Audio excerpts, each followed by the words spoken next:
অবৈধভাবে বালু তোলার কারণে মাদারীপুরে তীব্র হচ্ছে আড়িয়াল খাঁ নদের ভাঙন।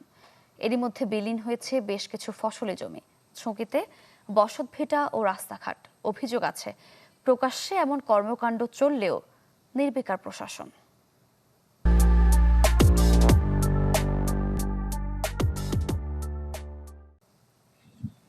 সরোয়ার হাওলাদার 2 বিঘা জমিতে বহু কষ্টে করেছিলেন বড়ই বাগান, কিন্তু ফলন আসার আগেই আড়িয়াল খাঁ নদীতে ভেসে গেছে সব। আমাদের যে বাড়ি ঘর ফসলের জমি, আমাদের পেটের ভাত, যেখান দিকে যেটা দিয়ে আমাদের রিজিক আসবে, ঠিক আছে, ওই রিজিকটা আমাদেরকে উচ্ছেদ করে দিতেছে।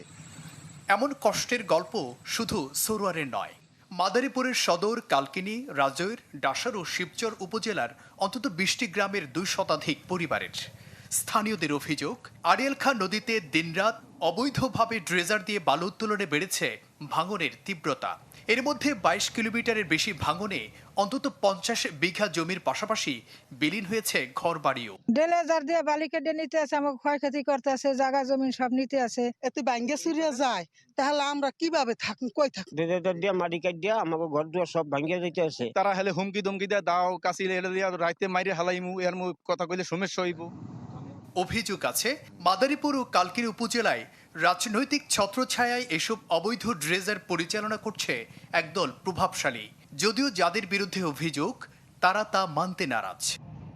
ওই জায়গা ওই মনে করে যে ওই যে জমিগুলো ভাঙছে, সব জমিওয়ালারা জমির মালিকরা বেশি চালাইছে রুবেল কাদারে, ওই রুবেল কাদের এদের ভাঙতে আছে। এসব অনিয়মের বিরুদ্ধে নিয়মিত অভিযান পরিচালনা করার দাবি স্থানীয় প্রশাসনের। বিষয়টিকে আমরা আরো জোরদার করে নৌ পুলিশ এবং কোস্ট গার্ডকে কিভাবে একত্রিত করে এই বিষয়টা সমাধান করা যায় সেটা আমরা সচেষ্ট রয়েছি। যদি আমরা এরকম কোনো অভিযোগ পাই, আমরা আমাদের জেলা প্রশাসন মহোদয় এবং উপজেলা প্রশাসন মহোদয়কে জানাবো এবং তাদের মাধ্যমে এই অবৈধ ড্রেজারের বিরুদ্ধে ব্যবস্থা গ্রহণ করা হবে। স্থানীয়রা বলছেন অভিযুক্তরা প্রশাসনকে ম্যানেজ করে চালিয়ে যাচ্ছে এই অবৈধ কার্যক্রম। Desk report, channel 24।